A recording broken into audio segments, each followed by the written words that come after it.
올해 우리 사랑하는 교회 표어를 발표하겠습니다.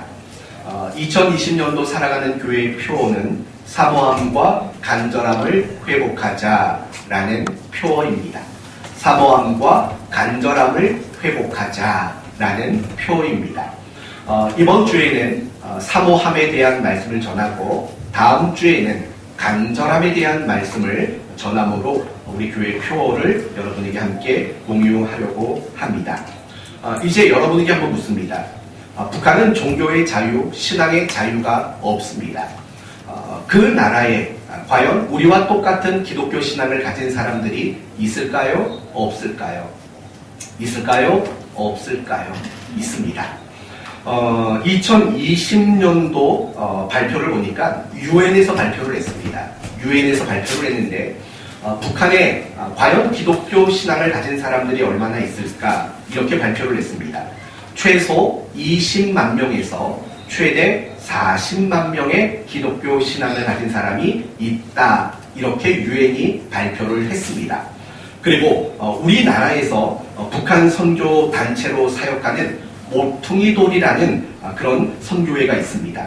이 선교회에서도 작년에 발표를 했는데 북한의 기독교 신앙을 가진 사람의 숫자는 최소한 40만 명에서 50만 명 이상이 될 것이다. 이렇게 발표를 했습니다. 정확한 숫자는 우리가 통계를 낼 수 없으니 알 수 없는 거고, 그러나 분명한 것은 적어도 신앙의 자유와 종교의 자유가 없는 북한에도 우리와 동일한 기독교 신앙을 가진 성도들이 분명히 적지 않다라는 것은 분명한 사실인 것 같습니다. 그러나 너무나 안타까운 것은 이런 거죠. 북한에 있는 신자들은 굉장히 많은 탄압과 박해를 받고 있다는 겁니다. 예를 들면 이런 겁니다. 예배를 드리다가 발각이 되거나 또는 기도를 하다가 발각이 되거나 또는 성경책을 가지고 있는 것이 발각이 되면 그 즉시 공개 처형을 당합니다. 그렇지 않으면 온 가족이 정치범 수용소에 끌려가서 굉장히 극심한 고문과 학대를 당하며 평생을 살아야 합니다. 작년에 발표되었던 또 어떤 다른 내용을 보니까 현재 북한에 정치범 수용소에 갇혀있는 기독교 신자들이 약 20만 명 정도 된다고 합니다. 굉장히 끔찍한 겁니다.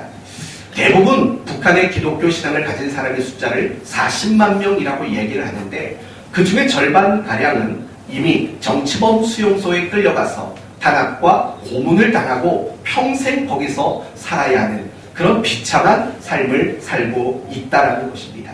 너무나도 안타까운 일입니다. 그리고 우리 교회도 사실은 이 북한 선교를 위해서 그리고 북한에 있는 성도들을 위해서 기도하는 것, 그건 너무나도 당연한 일이라고 생각이 듭니다. 그래서 여러분 올 한 해는 여러분이 북한에 있는 우리 성도들 그들을 위해서 더 많이 기도할 수 있는 여러분이 되셨으면 좋겠습니다. 그런데 한 가지 신기한 것인지 아니면 놀라운 것인지 이런 일이 있습니다. 그 정도 심한 박해와 탄압이 있다면 당연히 기독교 신앙의 숫자는 줄어들어야 마땅합니다. 또 기독교 신앙을 포기하는 성도들이 많이 늘어나야 됩니다. 그런데 도리어 북한의 기독교 신앙의 숫자는 나날이 늘어나고 있다는 것입니다. 어떻게 여러분은 그것을 설명할 수 있겠습니까? 고문과 탄압이 가득하고 있지만 그 탄압 속에서도 기독교 신앙이 줄어들지 않고 도리어 부흥하고 성장하게 되는 이유는 과연 무엇일까? 한마디로 말하면 이런 이유라고 말할 수 있을 겁니다. 사모하는 마음 때문이라는 겁니다. 예배를 사모하고 또 기도를 사모하고 성경을 사모하고 하나님을 사모하는 이런 사모하는 마음이 그들의 유영과 생명을 무릅쓰고 끝까지 신앙을 지키는 가장 중요한 원인이라 말할 수 있다는 것입니다. 이렇듯이 우리가 신앙생활을 하는 가운데 사모하는 마음을 가지는 일, 그 일은 너무나도 중요한 일입니다. 오늘 본문 역시 하나님의 은혜와 하나님이 주시는 신령한 복을 사모했던 야곱에 대한 이야기를 우리에게 소개하고 있습니다. 그러므로 오늘 말씀을 통해서 사모함이 왜 중요한지를 확인하고 올 한 해 여러분의 마음이 그 사모하는 마음으로 가득 채워지기를 소원하고 다짐하는 그런 저와 여러분 모두가 되시기를 예수님의 이름으로 축원드립니다. 오늘 우리가 묵상할 내용은 이런 거지요. 야곱이 아버지 이삭을 속이고 장자의 축복을 받게 되는 장면을 소개합니다. 오늘 우리가 읽지는 않았지만 27장 1절을 한번 보시겠습니까?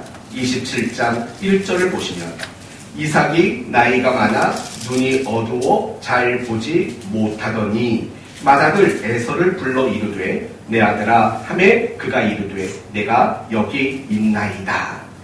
이제 이삭은 앞을 잘 분간하지 못할 정도로 나이가 든 겁니다.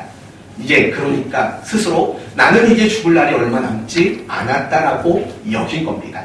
그래서 장남 에서를 부릅니다. 그리고 에서에게 이렇게 말하죠. 너가 사냥하고 내가 좋아하는 별미를 만들어 갖고 와라. 내가 그 별미를 먹은 후에 내가 너에게 하늘의 복을 내가 빌어주겠다. 장자의 복을 너에게 전달해 주겠다. 이렇게 이야기를 합니다. 이 말을 듣고 에서는 사냥을 하러 나갑니다. 그런데 때마침 그 이야기를 누가 들었냐면 이 이삭의 아내였던 리브가가 그 이야기를 전해 듣습니다. 그리고 나서 이 리브가는 자신이 좀 더 특별히 사랑했던 야곱에게 이 이야기를 알려줍니다. 그리고 리브가와 야곱이 하나의 작전을 펼치기 시작했습니다. 어떤 작전일까요? 형이 받아야 하는 장자의 축복을 이 야곱 둘째가 받는 그 작전을 펴기 시작합니다. 분주해지기 시작합니다. 그래서 14절을 보시면 그가 가서 끌어다가 어머니에게로 가져오니 그의 어머니가 그의 아버지가 즐기는 별미를 만들어 집에 있는 가축을 잡은 겁니다. 사냥하러 나간 게 아니고 음식도 누가 대신 만들어줍니까? 리브가가 대신 만들었습니다. 엄마가 대신 만들었습니다. 그리고 별미가 준비되었습니다. 15절과 16절을 보면 또 기가 막힌 얘기가 나옵니다. 리브가가 집안 자기에게 있는 그의 맏아들 에서의 좋은 의복을 가져다가 그의 작은 아들 야곱에게 입히고 형의 옷을 동생에게 입혔다라는 겁니다. 또 16절 또 염소 새끼의 가죽을 그의 손과 목에 매끈매끈한 곳에 입히고 왜 그랬을까요? 아마 야곱은 몸에 털이 좀 없는 사람이었고 에서는 몸에 털이 많은 사람이었나 봅니다. 그러니까 그걸 꾸미려고 짐승의 털을 그 몸에 매끈매끈한 곳에 갖다 붙였다라고 이야기를 합니다. 이제 준비가 다 됐습니다. 별미도 준비됐고 형의 옷을 입었고 또 털이 없는 자신의 몸을 짐승의 털로 덮어두었습니다. 이제 아버지에게 들어갑니다. 22절 말씀부터 보시면 야곱이 그 아버지 이삭에게 가까이 가니 이삭이 만지며 이르되 이게 너무 재밌지 않나요? 음성은 야곱의 음성이나 손은 에서의 손이로다. 그러면서 23절에 그의 손 형 에서의 손과 같이 털이 있으므로 분별하지 못하고 축복하였더라. 이삭은 약간의 의심을 했던 모양입니다. 그러나 결국에는 야곱에게 장자의 축복을 빌어주는 기도를 하게 됩니다. 결국 야곱이 축복을 받은 겁니다. 여러분 이 본문의 내용을 가지고 우리가 먼저 생각해 볼 것은 이런 겁니다. 과연 야곱이란 어떤 사람일까? 한번 생각해 보십시오. 한 크게 세 가지로 야곱이 어떤 사람인가를 설명할 수 있을 것 같아요. 첫째는 욕심이 많은 사람입니다. 욕심이 대단히 많은 사람입니다. 오늘 본문을 보면 야곱은 장자의 축복을 받았습니다. 그러나 그것은 그 사람이 야곱 자신이 받을 복이 아니었습니다. 누가 받아야 할 복이었습니까? 형이었던 에서가 받아야 할 복이었습니다. 그런데 형이 받아야 할 그 복을 야곱이 차지한 겁니다. 이런 것들을 본다면 야곱은 대단히 욕심이 많은 사람이었다 이렇게 볼 수 있습니다. 또 하나 야곱은 대단한 사기꾼이었습니다. 정말 오늘 본문의 내용을 보면은요 뭐 한편의 사기극을 보는 것 같아요. 얼마나 사기를 많이 치는지는 몰라요. 시력을 거의 상실한 아버지를 속였지 않습니까? 그렇죠? 사기를 쳤다고요. 음식도 자기 어머니가 해놓고 집에 있는 짐승 잡았고 형의 옷을 입었고 털을 갖다가 매끈매끈한 곳에 붙여오고 이거 다 사기 아닙니까? 완전히 사기꾼입니다. 또 세 번째, 야곱은 자신이 원하는 것을 얻기 위해서는 수단과 방법을 가리지 않는 대단히 야비한 사람입니다. 아버지가 이렇게 묻습니다. 야야, 아니 어떻게 이렇게 금방 음식을 준비했냐? 라고 묻습니다. 그랬더니 야곱이 뭐라고 대답하는 줄 아십니까? 아버지의 하나님이 짐승을 금방 잡게 해주셨습니다. 라고 말을 한다고요. 여러분, 지금 하나님까지 들먹이면서 하나님까지 이용하면서 자기가 받고 싶었던 장자의 복을 받고 있는 겁니다. 이렇듯이 야곱은요, 욕심쟁이에다가 사기꾼이에다가 아주 야비한 사람이라는 것을 우리는 알 수 있죠. 그렇다면 이 야곱은 불신자였을까요? 어떻습니까? 그렇지 않습니다. 기독교 신앙을 가진 사람이었습니다. 더 정확히 말한다면 그 야곱의 집안은 엄청난 믿음의 집안이었습니다. 야곱의 할아버지가 누구죠? 아브라함이라고요. 믿음의 조상으로 불리는 그분이 야곱의 할아버지예요. 그러면 야곱의 아버지는 누굽니까? 이삭입니다. 이삭은 누구죠? 하나님이 약속하신 유일한 씨로 불리웠던 사람이 바로 이삭이라는 겁니다. 이처럼 야곱은요, 굉장한 믿음의 명문 가문에서 태어나고 자랐던 사람이에요. 그런데도 불구하고 야곱은요, 욕심쟁이에다가 사기꾼에다가 대단히 야비한 사람의 모습이라는 거죠. 그런데 오늘날 우리 그리스도인들 가운데서도 사실은 야곱과 같은 사람들이 굉장히 많아요. 세상 사람들보다 더 많이 욕심을 부리며 살아가는 이 시대 야곱이 많고요. 또 세상 사람들과 마찬가지로 거짓말을 하고 사기를 쳐서 내가 원하는 것을 쟁취하려고 하는 이 시대의 사기꾼 야곱 같은 사람들도 적지 않다고요. 어디 그뿐입니까? 야곱과 같이 정말 하나님까지 들먹이면서 자신이 원하는 것을 얻어내는 대단히 야비한 그런 신자들도 얼마나 많은지 모릅니다. 그러면 여러분은 어떻습니까? 혹시 여러분 욕심쟁이 아니세요? 욕심쟁이. 여러분 혹시 성도들한테 이런 말, 정초부터 이런 말 하긴 죄송하지만 사기꾼 아니세요? 사기꾼. 혹시 여러분 야비한 사람 아니세요? 정말 야비한 모습으로 살아가는 이 시대 야곱이 아닌지 생각해 보셔야 합니다. 저는 우리 교회 성도들은 안 그랬으면 좋겠어요. 욕심쟁이가 아니었으면 좋겠어요. 저는 여러분이 좀 거짓말하는 사기꾼이 아니었으면 좋겠어요. 저는 여러분이 야비한 사람, 내가 원하는 것을 위해서라면 수단과 방법을 가리지 않는 그렇게 야비한 사람이 되지 않았으면 좋겠어요. 저는 여러분이 이 시대에 야곱이 되지 않기를 축원드립니다. 그렇다면 여러분, 분명히 야곱은 욕심쟁이에다가 사기꾼에다가 야비한 사람이라고요. 그런데 오늘 본문을 보면은 그런 야곱이 장자의 축복을 받게 되는 이야기를 굉장히 길게 소개를 해요. 그리고 굉장히 구체적으로 언급을 하고 있다는 거예요. 과연 그 이유가 뭘까요? 크게 두 가지 이유가 있으리라 생각합니다. 첫째는 반면교사입니다. 반면교사. 여러분, 반면교사가 뭔지 아시죠? 절대로 너도 그렇게 살면 안 된다라는 것을 보여주는 게 반면교사입니다. 야곱이 믿음의 가문에서 태어났지만 욕심쟁이에다가 사기꾼에다가 야비한 사람. 그러니 너희는 그렇게 살지 말아라. 야곱처럼 살지 말아라. 그걸 우리에게 보여주고 있는 겁니다. 그러나 훨씬 더 중요한 것은 이런 거죠. 야곱의 말이나 야곱의 생각이나 야곱의 판단이나 야곱의 모든 행동은 사실은 다 틀렸어요. 절대 옳은 게 하나도 없어요. 그러나 그런 야곱임에도 불구하고 우리가 단 한 가지 정말 꼭 배워야 하는 것이 있다라는 거예요. 그게 무엇일까요? 사모하는 마음이라는 거예요. 야곱의 모든 것들은 다 틀렸어요. 그러나 우리가 배워야 하는 한 가지, 그것은 야곱의 마음 속에 대단히 사모하는 마음이 있었다는 겁니다. 야곱은 장자의 복을 받을 자격이 있나요, 없나요? 자격이 없어요. 왜냐하면 야곱은 장자가 아니기 때문에 그래요. 야곱은 둘째예요. 그렇기 때문에 장자의 복을 받을 자격이 없어요. 그런데 장자의 복을 받을 자격이 없음에도 불구하고 야곱은 장자의 복을 사모하는 마음이 굉장히 컸다라는 거예요. 하나님이 주시는 은혜 사모하는 마음, 하나님이 주시는 그 신령한 복에 대한 사모하는 마음, 그 사모하는 마음이 너무 크고 너무 대단했다라는 겁니다. 여러분 한번 생각해 보십시오. 먼저 물어봅시다. 야곱은 똑똑한 사람이었을까요? 멍청한 사람이었을까요? 어때요? 야곱은 똑똑할까요? 멍청할까요?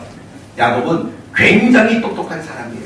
야곱이 라반 집에 가서 하는 일들, 행동들, 그런 것들을 보면은요, 야곱은 굉장히 명철한 사람이에요. 굉장히 똑똑한 사람이고, 계산이 빠른 사람이고, 이치에 굉장히 밝은 사람이라고요. 그걸 기본 전제로 한번 오늘 본문을 생각해봐요. 야곱의 행동이 얼마나 위험천만한 일인지 여러분 아십니까? 만약에 별미를 가지고 형의 옷을 입고 털을 좀 갖다 붙여놓고 아버지에게 들어갔어요. 만약에 들통이 나면 어떡할 겁니까? 들통이 날 수도 있잖아요. 왜요? 바꾸지 못하는 한 가지가 있었잖아요. 그게 뭐죠? 목소리. 그렇죠? 음성은 바꿀 수 없으니까 이 들통이 날 수도 있는 상황이라고요. 또 생각해 보세요. 아버지에게 장자의 축복을 받았어요. 또는 장자의 복을 받으려고 들어가요. 그 순간에 에서가 오면 어떡할 거예요? 에서가 오지 말라는 법 없잖아요. 충분히 그것도 생각했을 거라고요. 그리고 어쩌다 저쩌다 축복을 받았어요. 그러나 결국에는 들통날 일 아닐까요? 여러분, 야곱이 아버지에게 장자의 복을 받은 그 일은요, 영원히 미제의 사건으로 남을 일이 아니라고요. 이건 하루만 지나도 금방 들통날 수밖에 없다고요.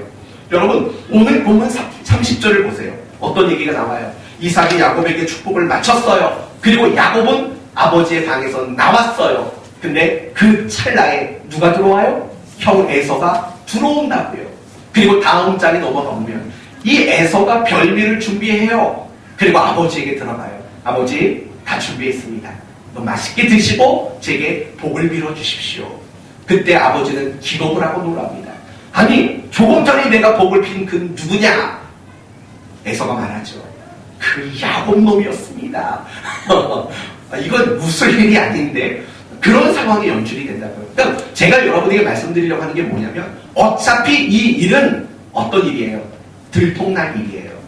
어차피 누군가에게나 다 알려질 수밖에 없는 일이라고요. 그럼 여러분, 형의 성격 보통이 아니라는 거 야곱은 알고 있지 않겠습니까? 자기는 힘이 없이 집안에서만 살던 사람이지만 형은 사냥에 능했던 집 밖의 사람이라고요. 분명히 형의 성격도 알 거고, 형이 자기를 어떻게 태도할지, 어떻게 자기에게 반응할지도 사실은 야곱은 알고 있었다고요. 그러니까 집안이 뒤집힌 거죠. 나중에 어떤 일이 일어납니까? 이삭과 리브가, 그러니까 그의 어머니와 아버지가 무슨 말을 하냐면, 야곱아, 빨리 도망가라. 저기 하란 땅에 있는 삼촌 집에 빨리 도망가고 나중에 오라고 할 때까지는 꼼짝 말고 그 집에 있어라. 왜 그렇게 말해요? 형 에서가 죽이려고 하는 그 분노심이 굉장히 가득했기 때문 아니겠습니까? 야곱은 바보가 아니에요. 야곱은 충분히 모든 경우의 수를 다 예측했고 생각을 했다고요. 자기가 어떤 일을 겪게 될 건가도 분명히 예상했다고요. 그런데도 불구하고 그 말도 안 되는 일을 했다고요. 그 말도 안 되는 위험천만한 일들을 시도했다고요. 그럼 여러분, 이제 우리가 생각해야죠. 야곱이 똑똑한 사람임에도 불구하고, 모든 걸 예상했음에도 불구하고 그런 위험한 일을 자처할 수 있었던 이유는 뭘까? 사실 다른 그 어떤 곳에는 답이 없어요. 딱 한 가지밖에 없어요. 뭘까요? 그 장자권에 대한 사모하는 마음이 더 큰 거예요. 위험? 어쩌면 죽을지도 몰라? 들통나면 호되게 혼나? 그걸 감수할 정도로 야곱은 그 장자의 축복을 받는 그 일에 대하여 대단히 사모하는 마음을 그는 가지고 있었다는 겁니다.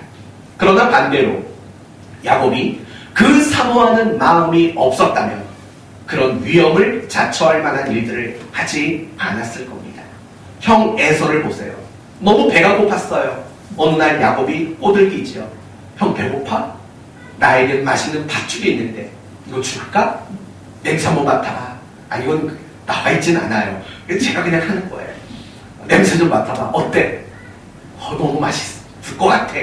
좋아. 이거 다 줄 테니까 형의 장자권 내게 넘겨.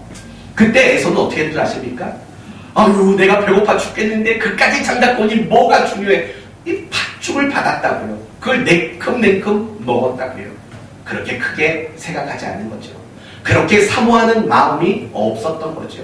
하지만 야곱은 달랐어요. 야곱은 욕심쟁이에다가 사기꾼에다가 야비한 사람이었어요. 아마도 아주 오래전부터 이 장자권을 얻으려고 빼앗으려고 아마 많은 생각을 하며 살아왔던 사람이에요. 그러니까 그런 것들을 본다면 이 야곱의 마음속에는요 온통 그 장자권을 사모하는 그 마음이 얼마나 가득했는지 우리는 알 수 있다는 거예요. 너무 간절한 거예요. 너무 사모하는 마음이 그 마음속에 있었다라는 거예요. 그렇지 않나요? 너무 사모하는 거예요. 다시 한번 여러분에게 분명히 말합니다. 오늘 본문에 소개되는 야곱의 말, 생각, 행동, 판단 이 모든 건 다 틀렸습니다. 여러분은 야곱의 그 어떤 모습도 닮아가면 안 됩니다. 그러나 단 한 가지 야곱이 장자권을 사모하는 그 마음, 하나님이 주시는 그 신령한 은혜와 복을 사모하는 그 사모하는 마음, 그거 하나만큼은 여러분이 분명히 받으셔야 합니다. 본받으셔야 합니다. 이제 여러분은 점검하셔야 돼요. 여러분은 어떻습니까? 어떤 일을 하든 사모하는 마음을 가지고 그 일을 하고 계십니까? 여러분이 신앙생활을 할 때 야곱에 있었던 그 사모하는 마음을 여러분은 가지고 있으십니까? 예배에 대해서 사모하는 마음이 있으세요? 하나님 말씀 설교를 듣는 거에 대해서 사모하는 마음이 있으세요? 성경을 읽고 큐티하는 것에 대해서 여러분은 사모하는 마음이 있으세요? 여러분은 기도하는 일에 사모하는 마음이 있으신가요? 성도들과 함께 교제하는 일에 사모하는 마음이 있으십니까? 은혜 받고자 하는 마음의 사모함이 여러분에게는 있으십니까? 여러분의 신앙이 성숙하는 일에 사모하는 마음이 있고 또 하나님을 닮아가고자 하는 그런 사모하는 마음이 여러분의 마음속에 있는지 생각해 보셔야 합니다. 왜냐하면 그렇게 사모하는 마음을 가지는 일은 너무나도 중요하기 때문에 그렇습니다. 그렇다면 이제 우리가 두 번째로 생각할 것은 이런 겁니다. 사모하는 마음이 왜 중요한가? 사실은 크게 설명할 필요는 없다고 생각이 듭니다. 사모하는 마음이 중요한 이유, 그래야 잘할 수 있기 때문에 그렇습니다. 우리가 세상에 어떤 일을 하든 사모하는 마음이 있어야 그 일을 잘할 수 있다는 것은 너무나 잘 알고 있을 겁니다. 공부를 사모해야 공부를 잘하는 겁니다. 그렇죠? 공부를 사모하는 마음이 없이 어떻게 공부를 잘할 수 있겠습니까? 어떤 운동이든 다이어트든 자녀를 양육하는 일이든 자기 개발이든 사실은 사모하는 마음이 있어야지만 그 일을 잘할 수 있는 것은 불보듯 뻔한 일 아닙니까? 그 밖에 세상의 모든 일들은 다 마찬가지입니다. 사모하는 마음이 있어야만 그 일을 하게 되는 것은 너무나도 당연한 것입니다. 새해 여러분 모두 건강하시기를 바랍니다. 그 건강을 사모하면 사실은 운동도 하게 되는 거죠. 그런 사모하는 마음이 우리를 움직이게 하는 거죠. 사모하는 마음이 우리를 도전하게 만드는 거죠. 그래서 저는 여러분이 세상에 어떤 일을 하든 그게 나쁜 일이 아니라면, 그게 하나님이 싫어하는 일이 아니라면 사모하는 마음을 여러분이 가질 수 있기를 바라요. 그러나 특별히 여러분, 우리는 신자잖아요. 신앙생활을 사모하는 마음을 가지고 할 줄 알아야 돼요. 여러분, 물어보면 뻔히 쉽게 답이 나올 거예요. 사모하는 마음이 있는 사람과 사모하는 마음이 없는 사람 중에 누가 신앙생활을 더 잘하겠습니까? 당연히 신앙생활에 대해서 사모하는 마음이 있는 사람이 신앙생활을 더 잘할 수밖에 없어요. 그러나 반대로 사모하는 마음이 없으면요 예배가 나오기가 싫어요. 고개를 끄덕이시는 분들은 다 경험해 보셨다라는 거예요. 맞아요. 예배를 사모하지 않으면요 끊임없이 예배에 대한 갈등과 타협이 생겨요. 설교를 사모하지 않으면요 이 설교 듣는 게 굉장히 지루하고 귀에 들리지 않아요. 그렇죠? 희망 어때요? 설교를 사모하면 설교를 잘 듣게 되겠죠? 맞아요. 잘 듣게 돼요. 다른 것도 마찬가지죠. 내가 성경을 사모하는 마음이 없는데 어떻게 성경을 펼쳐서 읽고 묵상하게 할 수 있겠냐고요. 기도도 마찬가지고 우리가 봉사하는 일, 섬기는 일, 신앙에 관련된 모든 일들 속에 사모하는 마음이 없으면 우리는 그 일을 제대로 시작하거나 그 일을 잘할 수가 없게 돼요. 가끔씩 성도들 가운데 참 솔직한 성도들이 있어요. 저한테 그렇게 말을 해요. 목사님, 저 교회 나오는 거 너무 귀찮았어요. 이렇게 말하는 분이 있어요. 우리 교회의 특징이 대단히 솔직하다라는 특징이 있다는 거 알고 계시죠? 근데 당연한 거예요. 왜 그럴까요? 왜 교회 나오는 게 귀찮다는 생각이 들까요? 이게 사모하는 마음이 없기 때문에 그런 거예요. 또 그렇게도 얘기를 해요. 목사님, 저는 신앙생활에 열심이라는 게 안 생겨요 라고 말하는 분도 있어요. 사실은 그에 대한 답도 똑같은 거예요. 열심에 대한 사모하는 마음이 없기 때문에 그런 거죠. 사모하는 마음이 없으면은요, 신앙생활은 재미가 없어요. 귀찮아요. 뿐만 아니라 사모하는 마음이 없으면 결국 이런 식으로 되는 거예요. 사랑이 없이 남편 노릇하는 것과 똑같아요. 사랑이 없이 아내 노릇하는 것과 똑같다라는 거예요. 여러분, 아내와 남편을 다 사랑하시잖아요. 사랑이 없이 아내 노릇, 남편 노릇하라면 그게 얼마나 힘들고 얼마나 버거운 일이 되겠어요. 하지만 사랑이 있는 가운데 아내 노릇을 하고 남편 노릇을 하면은요, 내가 아내와 남편에게 무엇을 하든지 간에요, 그게 힘들지가 않아요. 힘들어도 잘 참고 견딜 수 있는 그런 마음이 생기는 거예요. 우리의 신앙생활도 사실은 마찬가지인 거예요. 내가 신앙생활 속에 되어지는 모든 내용들이 있잖아요. 말씀이든 예배든 기도든 봉사든 경건생활이든 뭐든 간에요, 정말 사모하는 마음을 담고 있으면 그 일이 좋아지게 돼 있고 그 일에 열심을 낼 수 있는 그런 힘과 근거가 마련될 수 있게 되는 거예요. 마음은 거짓말하지 않아요. 마음이 말을 만드는 거예요. 그쵸? 가끔씩 어떤 말을 탁 내뱉어 놓고 실수했어, 빈말이에요 라고 말하지만 그 말에 속아 넘어가지 마세요. 말은 결국 마음에서 나오는 거예요. 마음은 거짓말을 하지 않아요. 마음은 거짓말을 한 적이 없어요. 그냥 무심코 그 말이 나왔다고요? 아니에요.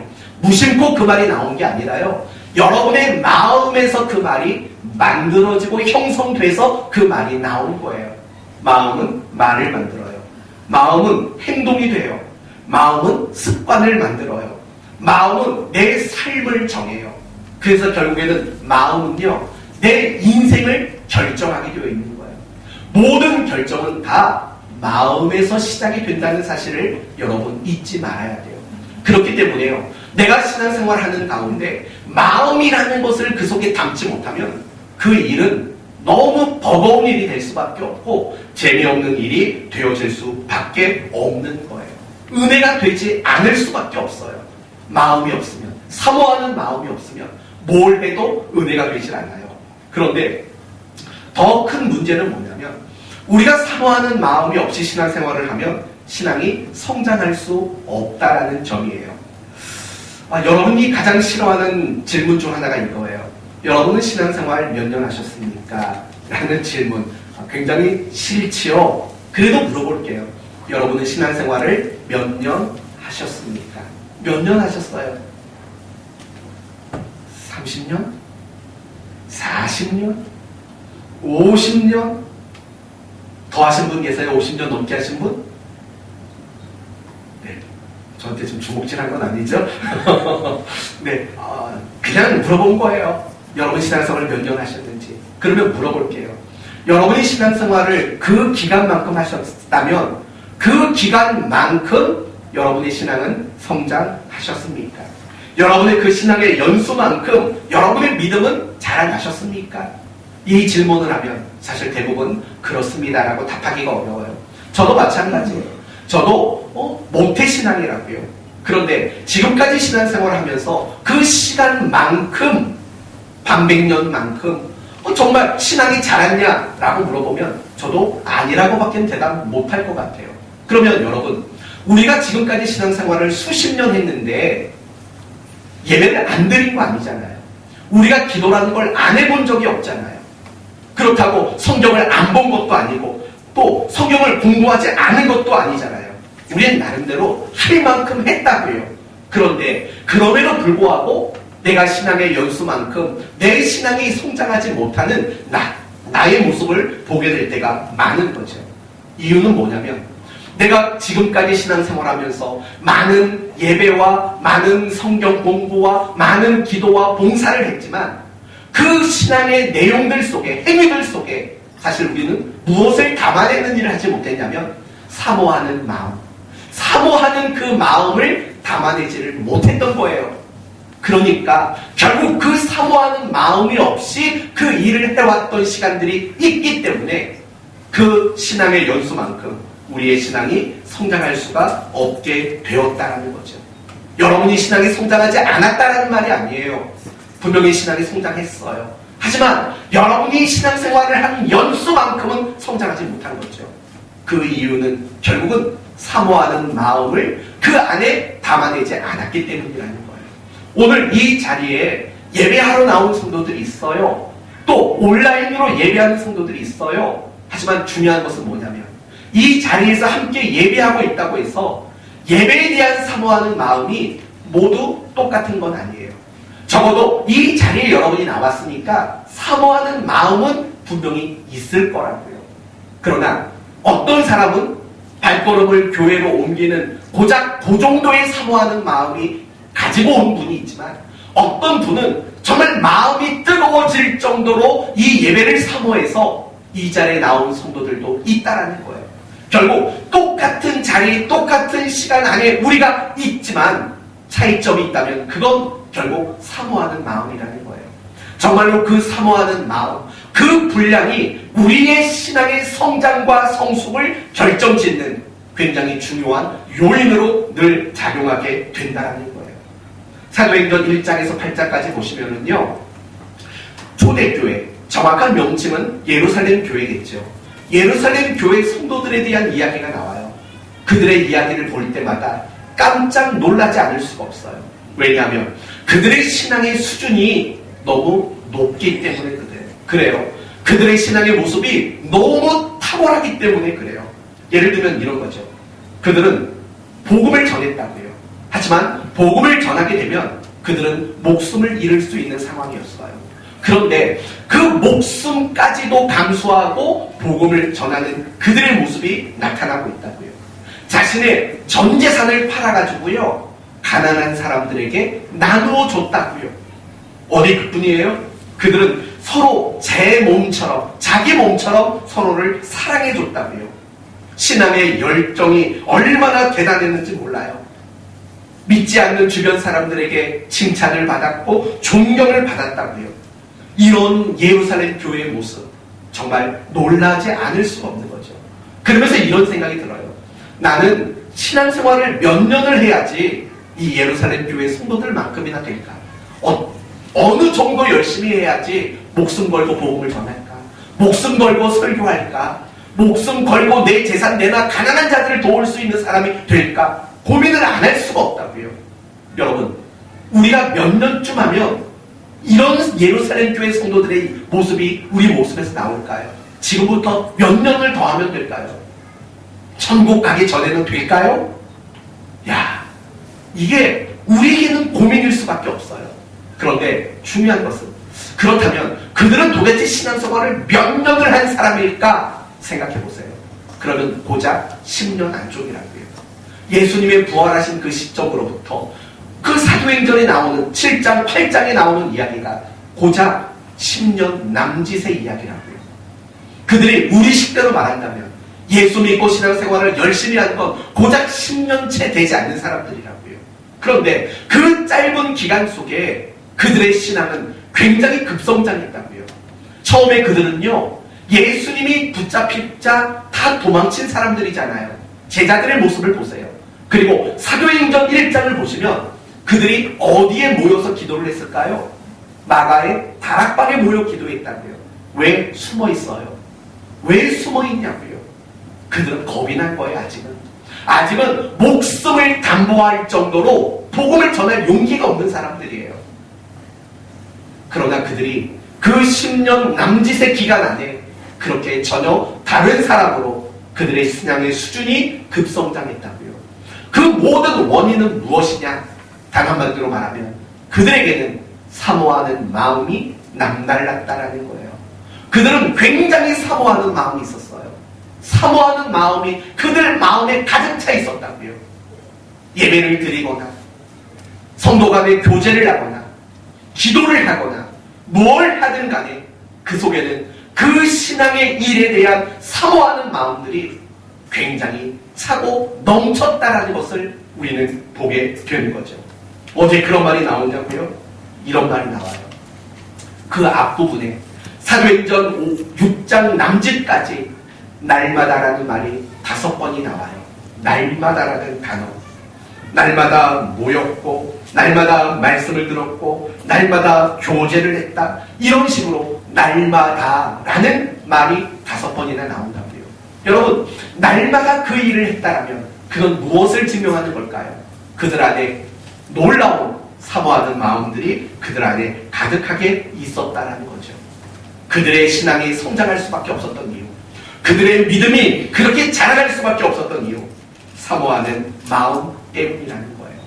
결국 이렇게 정리할 수 있는 거예요. 사모하는 마음은 너무 중요해요. 왜냐하면 그 마음이 있어야 내가 어떤 신앙의 행위를 하든 은혜가 돼요.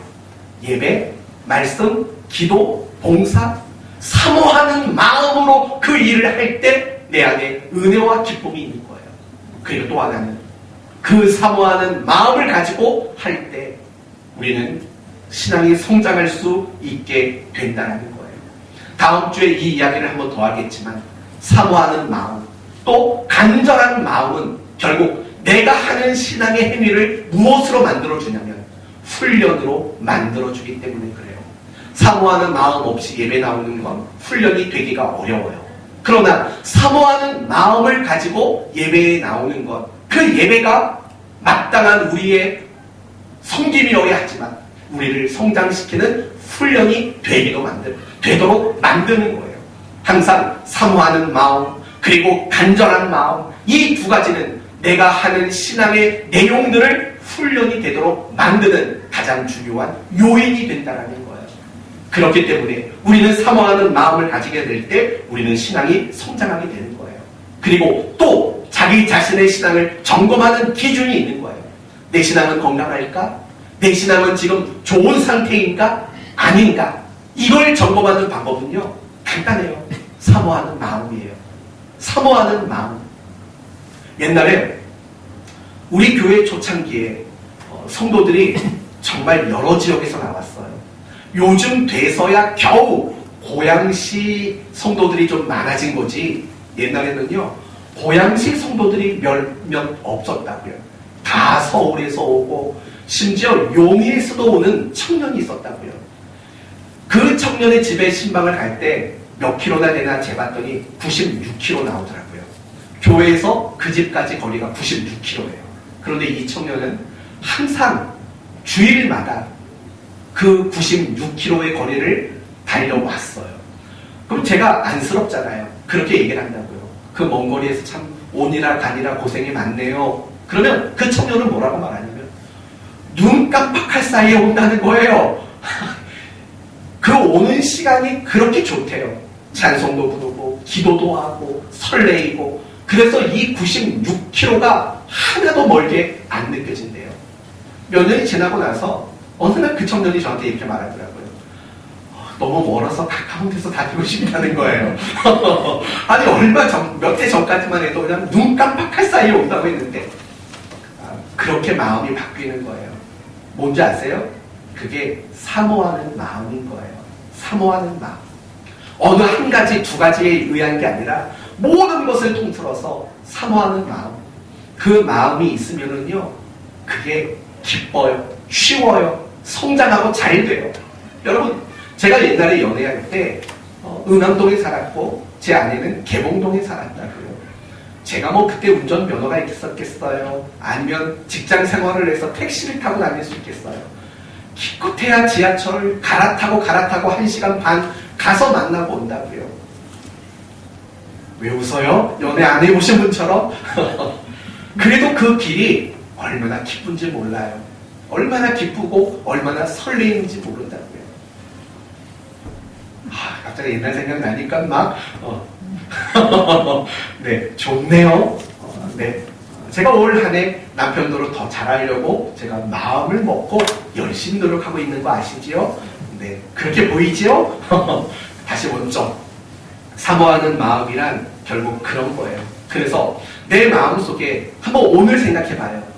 내가 오늘 교회에 나왔는데 찬양을 아까 막 불렀는데 기도도 같이 했는데 그리고 지금 설교도 듣고 있는데 내가 마음속에 사모하는 마음이 있었는가?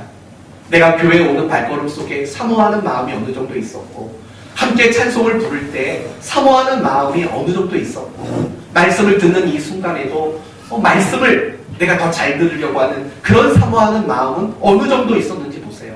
그게 지금 나의 신앙의 상태인 거예요. 그게 지금 나의 신앙의 수준인 거예요. 물론 그 마음은요 뜨거워질 수 있고 식어질 수 있어요. 하지만 우리는 항상 조심해야 돼요. 내 마음속에 그 사모하는 마음이 사그라들지 않도록 사모하는 그 마음이 식어지지 않도록 늘 조심할 줄 아는 그런 지혜가 필요한 거예요. 사랑하는 성도 여러분, 저는 예배가 사모함으로 드려지는 예배가 됐으면 좋겠어요. 말씀도 집에서 큐티하는 것도 경건 프로그램도 봉사와 섬김도 이 모든 것들이 좀 사모하는 마음에서 시작되었으면 좋겠어요. 우리 찬양팀 힘이랑 영이 오늘 한 자리 지켜서 너무 좋았어요. 이건 은혜라고 말해야 되는지 제가 잘 모르겠는데 공교롭게도 우리 힘이와 형준이는 겹쳐지는 날이 없었어요. 제가 마음속에 늘 무슨 걱정을 하는 줄 아세요? 우리 힘이나 우리 형준이가 다 베이스 연주자들인데 우리 형준이가 정말 기도하면서 열심히 지금 준비하고 있을 텐데 형준이가 나와서 하려고 했는데 예림이가 나왔다. 야, 형준이 입장 올라가겠다. 제가 주일 아침마다 그 걱정을 한다고요. 강 집사님한테 맨날 물어봐요. 오늘 힘이 나옵니까? 물어보는 이유가 그런 마음이 있는 거예요. 근데요, 정말 신기한 게 지난 몇 달 동안 얘네들이 서로 카톡을 주고받는지는 모르겠어요. 한 번도 겹쳐진 적이 없어요. 저도 잘 몰랐는데 우리 사모가 저한테 야, 이게 은혜인가 봐요, 여보. 왜요? 형준이랑 힘이가 겹쳐진 적이 없어요. 근데 다음 주부터는 겹쳐져서 지혜롭게 풀어가는 단계로 넘어갔으면 좋겠어요. 그러니까 그랬으면 좋겠어요. 뭐든지 다 내가 정말 사모하는 마음, 그 마음으로 여러분들이 신앙생활이 드려졌으면 좋겠어요. 제 이야기나 주장이 아니에요. 성경이 늘 우리에게 하는 말이 그런 말이거든요. 고린도전서 14장에는요. 신령한 것을 사모하라. 베드로전서 2장에는 신령하고 순전한 젖을 사모하라. 베드로후서 3장에는요. 하나님의 날이 임하기를 바라보고 간절히 사모하라. 성경은 우리에게 끊임없이 사모하는 마음을 놓치지 말아야 된다라고 그렇게 말하고 있거든요. 그렇다면 끝으로 간단히 말씀을 드리고 마칠게요. 사모하는 마음은 도대체 어떻게 생길까요? 이 부분이 어려운 부분이죠. 내가 사모한다, 사랑한다, 이건 저절로 그냥 막 생겨나는 건 분명히 아니잖아요. 그러면 어떻게 하면 좋을까요? 가장 기본적인 건 기도하셔야 돼요. 여러분, 오늘부터 매일 기도하세요. 제 마음속에 신앙생활을 하는 가운데 사모하는 마음 날마다 풍성하기를 원합니다. 이걸 놓고 여러분은 매일 기도하셨으면 좋겠어요. 그러나 그렇게 기도만 한다고 저절로 되진 않아요. 왜냐하면 하나님은 우리와 함께 일하시는 분이에요. 내가 기도하면 하나님이 알아서 일하시겠지가 아니라고요. 내가 기도했다면 그리고 하나님이 그것을 들으셨다면 하나님도 일하시겠지만 나도 더불어 함께 일해야 되는 뭔가가 있는 거예요. 그게 뭐라고 생각하냐면 저는 여러분이 재미와 맛을 보는 거라고 생각이 들어요. 여러분의 신앙생활 속에 재미와 맛을 보려고 노력하셔야 돼요. 예를 들면 이런 거죠. 예배를 드렸더니 내 마음이 뜨거워졌더라. 내가 예배를 드렸더니 내 마음에 하늘의 평안이 임하더라 라는 것을 느끼고 경험하는 거죠. 또 내가 찬양을 불렀더니 내 마음이 기뻐졌더라. 내가 기도를 했더니 하나님이 응답을 주셨더라. 내가 순종했더니 하나님의 은혜와 복을 주셨다더라. 내가 봉사를 했더니 도리어 감사가 넘쳤다더라. 내가 성도들과 함께 교제를 나누고 기도를 나눴더니 내가 위로와 힘을 받았더라. 여러분, 이런 것들을 경험하고 그런 재미와 그런 맛을 보셔야 돼요. 그래야지만 우리는 그 일에 대하여 사모하는 마음을 가질 수 있게 되는 거죠. 그러나 재미와 맛을 보려면 어떻게 해야 합니까? 그 음식의 맛을 보려면 사실 그 음식을 떠서 먹어야 되는 거죠. 마찬가지예요. 우리가 신앙생활 속에 어떤 재미와 그 맛을 보기 위해서는 신앙의 어떤 행위를 시작하셔야 돼요.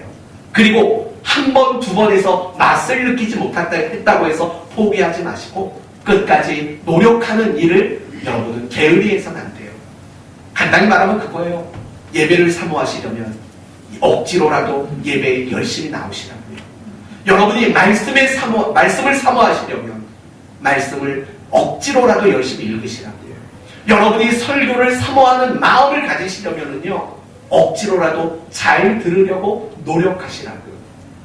여러분이 기도하는 것을 사모하려면요 안 되는 기도라도 내가 기도 제목도 쭉쭉쭉쭉 써보고 기도 노트를 만들고서라도 한번 해보시라고요.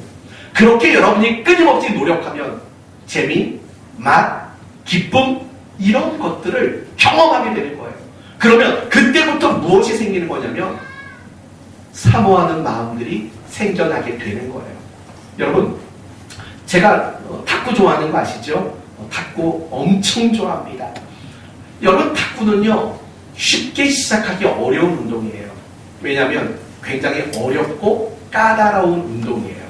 그리고 탁구라는 거는요 뭐 다른 운동도 마찬가지겠지만 굉장히 이기적인 운동이에요.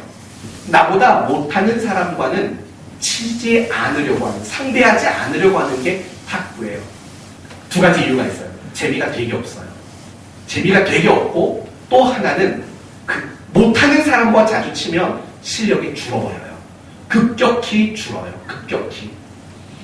제가 탁구장에 다닐 때 저는 항상 아줌마 상대를 제가 다 해요. 다른 사람이 안 쳐주니까 제가 아줌마들과 탁구를 다 쳐준다고요. 아줌마들은 엄청 좋아하시죠. 아니, 할아버지들도 쳐줘요. 네. 여하튼 그런다고요. 그러고 나서 어느 순간 보면은요, 제가 실력이 굉장히 줄어요. 이런 구체적인 설명까지 할 필요는 없지만, 아무튼 안 하고 넘어갈게요. 이것도 하고 저것도 해야 되는데, 못하는 분들이랑 하면은요, 맨날 요것만 하거든요. 그러니까 몸이 그렇게 안 움직여져요. 실력이 줄어요. 그래서 굉장히 이기적이에요.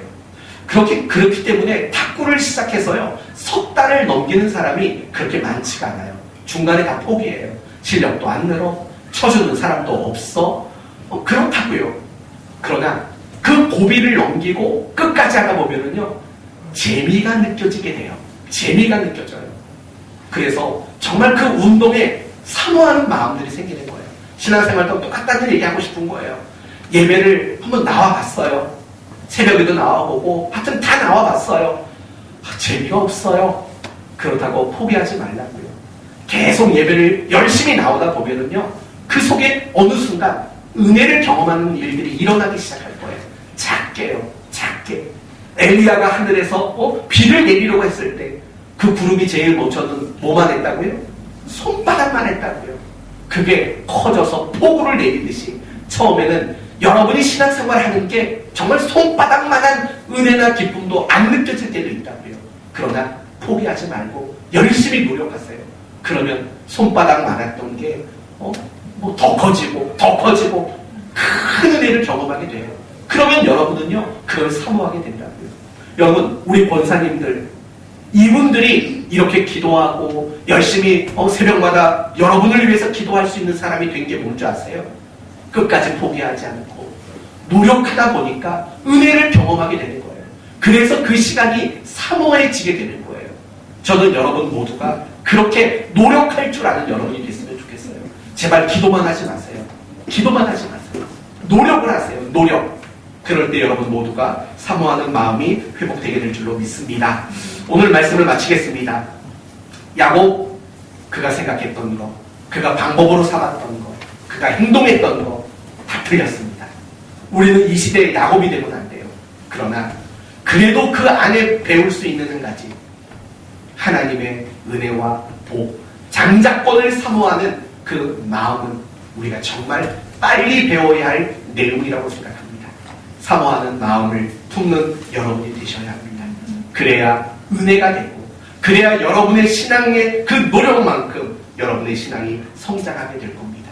이제 올 한 해요, 여러분의 신앙에 많은 행위들이 있잖아요.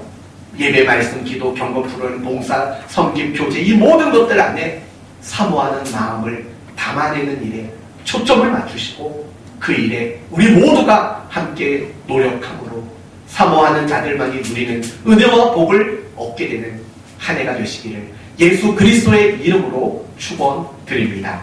아멘. 기도합시다.